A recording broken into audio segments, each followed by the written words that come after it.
Imagine waking up every single morning and your legs just feel, well, ready, strong, steady, full of energy.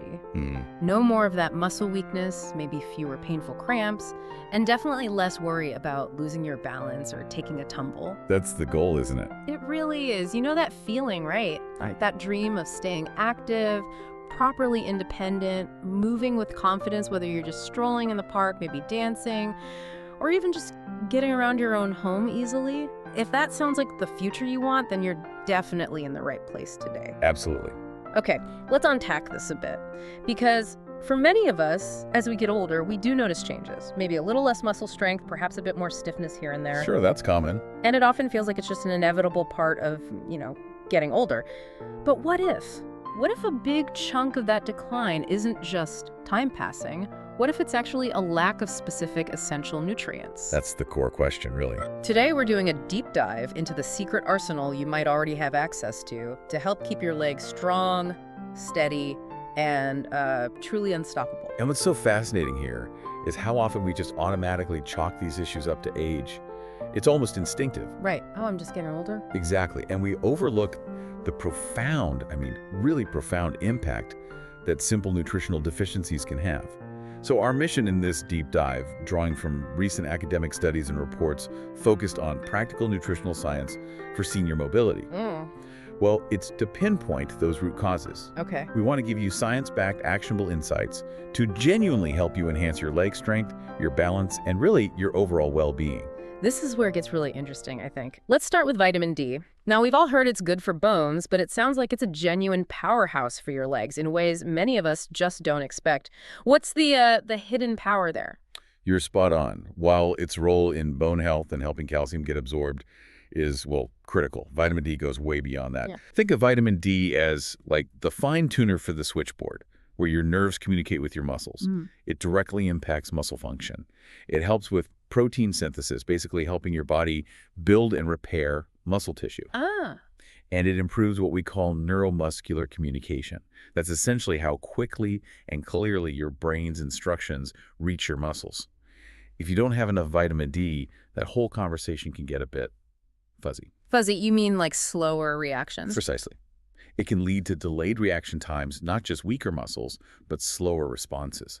And that's a huge factor in those unexpected stumbles, those falls. Delayed reaction times. Wow, that's a powerful way to think about it. So if someone feels their steps are getting slower, maybe less confident, is that literally their muscles not getting the full memo from the brain because of low vitamin D? That's a great way to put it, yes. Yeah. And for seniors, vitamin D deficiency is incredibly common. Our skin just becomes less efficient at making it from sunlight as we age. Right, and maybe we spend less time outside too. Exactly. So low levels are consistently linked to general muscle weakness, a higher risk of falls, and even accelerated muscle loss. Research, studies published in places like the Journal of Clinical Endocrinology and Metabolism, they repeatedly show this connection. Weaker muscle fibers, impaired coordination. Making everyday things harder. Absolutely. Things like climbing stairs or even just getting up from a chair become much more challenging. And importantly, vitamin D helps maintain those fast-twitch muscle fibers. What are those exactly? They're kind of like your sprint muscles. They're crucial for quick reactions like catching yourself if you stumble or stepping off a curb quickly and confidently. Without enough vitamin D, these fibers can deteriorate, making you slower to react. And it helps with pain too, you mentioned. Yes, it has anti-inflammatory properties, which can certainly help reduce some of that chronic leg pain or discomfort some people feel. That's really empowering news. So, okay, for listeners thinking, right, I need more vitamin D, what are the practical science-backed steps? How do you actually boost those levels? Excellent question. It really boils down to a few key areas. First, sun exposure. That's your body's natural way. Aim for maybe 15 to 30 minutes daily, ideally morning or late afternoon sun. Exposing arms and legs, I guess. Yes, expose arms and legs. Just remember, sunscreen does block the synthesis process. Good point. And diet. For diet, think fatty fish salmon, mackerel, sardines are great. Fortified dairy products, egg yolks, even some mushrooms have it. But is that usually enough for seniors? Often, no. For many seniors, diet and sun exposure alone just aren't quite enough. That's where supplements often become essential. Many experts recommend around 800 to 1,000 IUs per day for optimal bone and muscle health. IU international units. Correct. Though if someone has a severe deficiency, higher doses really need to be managed under medical supervision. And how do you know if you're deficient? The best way is a simple blood test. If you're unsure about your levels, gives you real clarity. Okay, so we see how vitamin D fuels the muscle signal. But for that signal to actually result in a powerful controlled movement, and for the bones to be strong enough to support it all, it needs its partner, calcium. Its best friend, absolutely. Now, many people hear calcium and immediately think dairy, but some seniors might worry about, say, fat content or maybe lactose intolerance. Are there other ways to get enough calcium that are just as good? Or is dairy still the gold standard? That's a very common and very valid concern. While dairy is an excellent source, it's definitely not the only way. Good to know. For seniors, calcium is just vital. Our bones naturally lose mass over time, which makes them much more susceptible to fractures. We're talking devastating hip and femur breaks from even minor falls. Right, but you're saying it's more than just bones. Oh yes, beyond bone strength, calcium is fundamental for every single muscle contraction. It acts like the trigger. Calcium ions flow into muscle fibers, ensuring smooth, controlled movement. Without enough calcium, you might experience cramps, muscle weakness, or just find your muscles can't generate the force needed for stability. So that could look like, what, frequent leg cramps? Yes. Frequent leg cramps, maybe sluggish movement, reduced muscle endurance. Those are common signs. So it really affects the quality of our movement, not just the bone structure underneath. Exactly. The quality and the control. What about those alternative sources then? Great question. Beyond dairy, you've got excellent non-dairy options like leafy greens, think kale, bok choy. Almonds are good, tofu, sardines, especially the ones with the bones still in. Oh, interesting. And fortified plant-based milks are widely available now. Variety is really key. And supplements, are they okay? Supplements can be valuable, yes, especially when you combine them with vitamin D, because D significantly boosts calcium absorption. However, a note of caution, you don't want excessive intake just from supplements.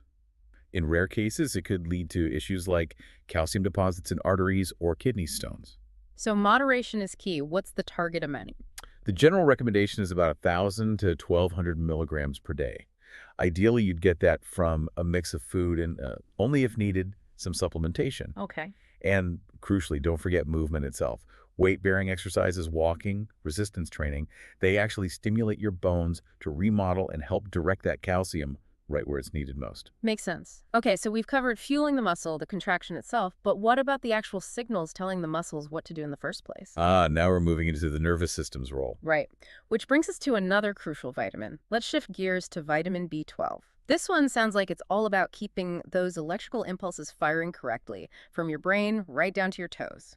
It really is. Yeah. Vitamin B12 plays a fundamental, almost irreplaceable role in what we call neuromuscular function. It's essentially what keeps your nerves healthy. Healthy nerves means clear signals. Exactly. So those electrical impulses traveling down your legs remain strong, precise, and fast. Without enough B12, the muscle cells just don't receive the right commands effectively. Yeah.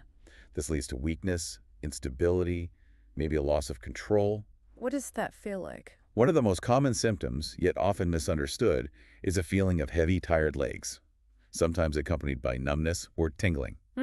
And what's really quite shocking is how common B12 deficiency is in older adults. Why is that? Well, B12 absorption relies heavily on stomach acid, and stomach acid production tends to decrease as we age. Plus, conditions like gastritis or even long-term use of antacids can further impair absorption. So it becomes this sort of silent saboteur of mobility for many people. A silent saboteur. That's fascinating. So you're saying many seniors might feel their legs are just old when it could actually be a preventable B12 deficiency messing up the signals. Absolutely. That's precisely what the research suggests. It's often a huge revelation for people that what they assumed was just inevitable decline might actually be correctable nerve issues. Wow. If it's not corrected, B12 depletion can lead to irreversible nerve damage. This affects balance, coordination, reflexes. Yeah. Many people who experience frequent falls or difficulty walking or just feel their legs aren't working properly might actually be feeling the neurological effects of a B12 shortage. And it gets mistaken for normal aging. All the time. But it's often entirely preventable or treatable. Restoring those B12 levels can have a profound impact on mobility and energy. That's truly eye-opening. So how can our listeners ensure they're getting enough of this critical vitamin? Keep those signals sharp. B12 is found almost exclusively in animal products. Excellent sources are lean meats, fish, eggs, dairy. And especially things like shellfish clams are great in liver. What about people on plant-based diets? Or those absorption issues you mentioned? Good point. For them, fortified foods like breakfast cereals or plant-based milks can help. B12 supplements are also essential in those cases. It's actually one of the safest vitamins to supplement because your body excretes any excess. Okay. Many older adults find they benefit from higher dose supplements or even periodic B12 injections, especially if they have significant absorption problems. Again, regular blood tests can help monitor levels. Right. Because think about it, no matter how much you exercise, if your nerves aren't firing those signals correctly, your legs just won't respond the way they should. Maintaining adequate B12 is honestly one of the most overlooked yet powerful strategies for preserving mobility. Absolutely. Okay, from nerve signals, let's move to another unsung hero, magnesium. You called it the master regulator working behind the scenes for smooth muscle function. Now I'm thinking, those sudden, agonizing leg cramps, middle of the night, muscle just locks up. Is that often magnesium crying out for help? That is one of the most classic signs, yes. And it's often a huge aha moment for people when they realize a simple nutrient could potentially address something so disruptive. I bet. Magnesium ensures your muscles get the signals they need to contract, but also, and this is crucial, to relax smoothly afterwards. It acts as a master regulator, preventing spasms, reducing fatigue, supporting endurance. So restless legs too, that kind of thing. Restless leg syndrome and those frequent nighttime leg cramps are often very clear indicators of magnesium deficiency. It helps calm those overactive nerve signals and stops muscles from seizing up. And it helps bones too. It does. It's also vital for bone density.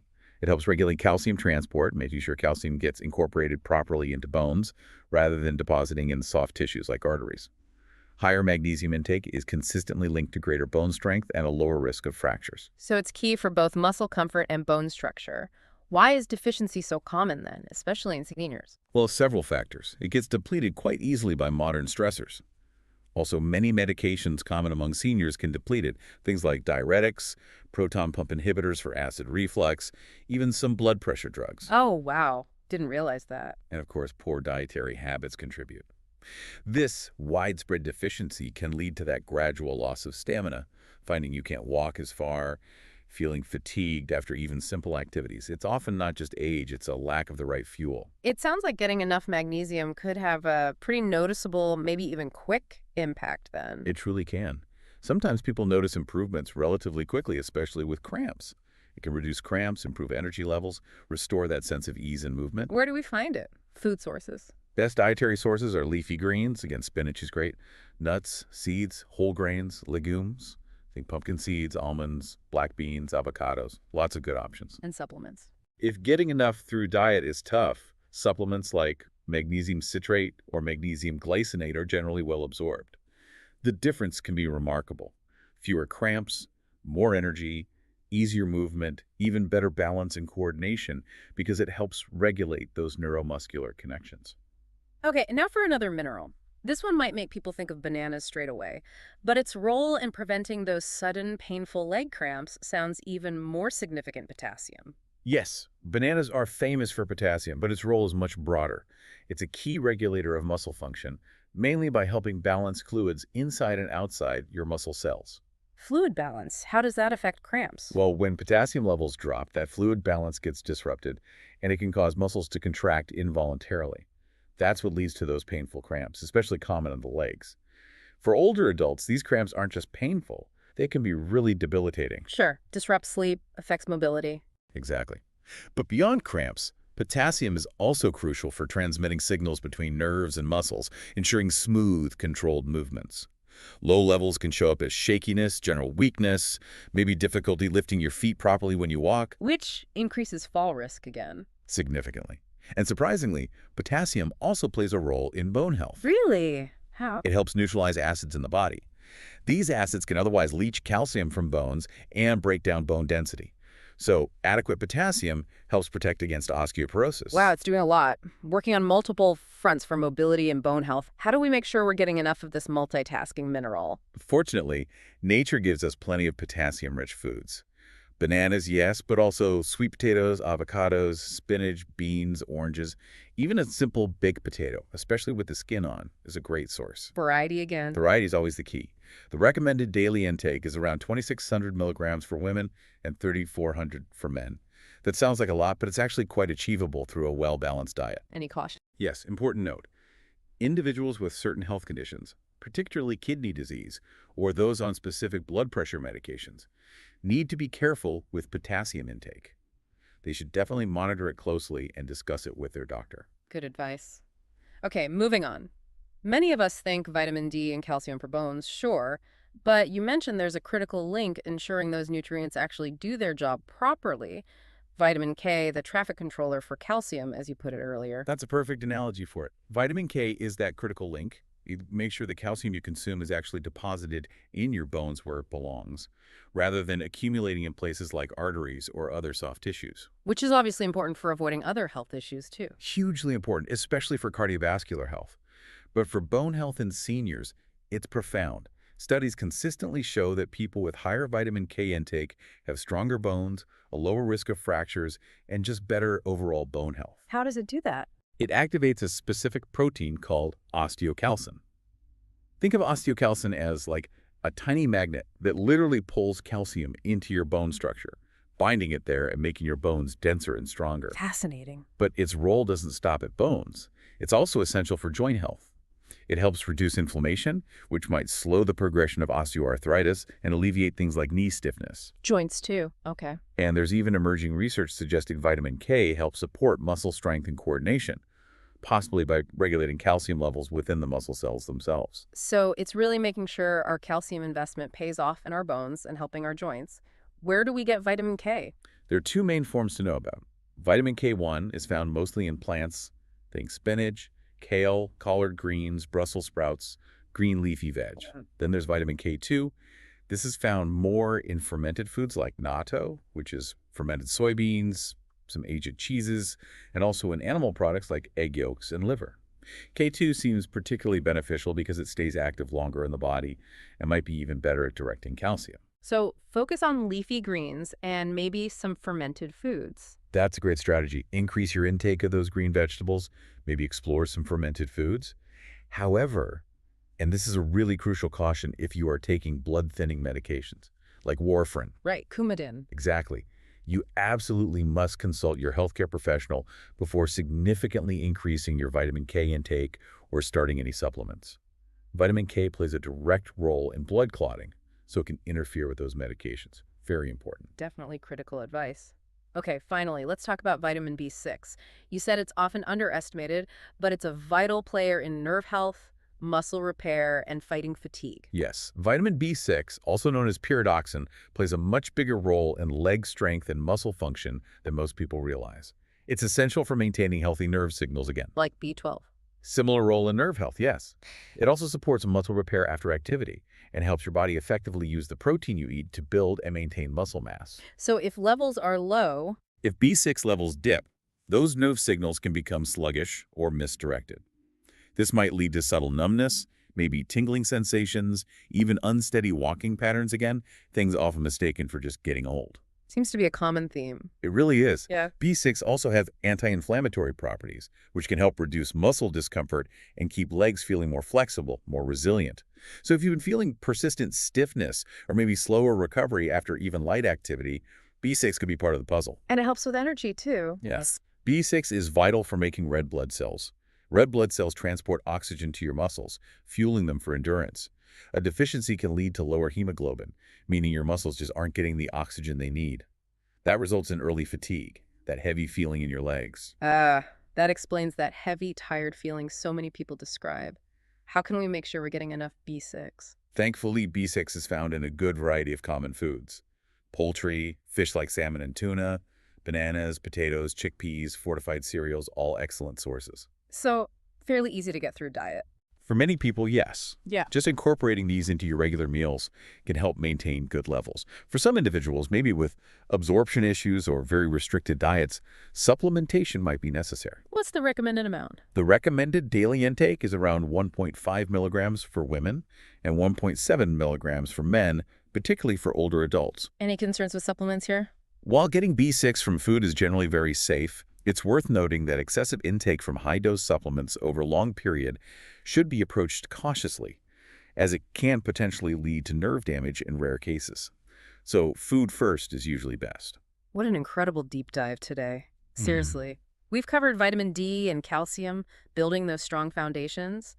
Then B12, magnesium, and potassium supporting nerves and muscle function. And finally, vitamins K and B6, those unsung heroes making sure everything works together smoothly. It's quite a team, isn't it? It really is. These 7 nutrients aren't just isolated things. They genuinely work together synergistically to help keep your legs strong, stable, and allow you to be truly independent. So what does all this mean for you listening? Well, it means you have the knowledge and really the power to make informed choices.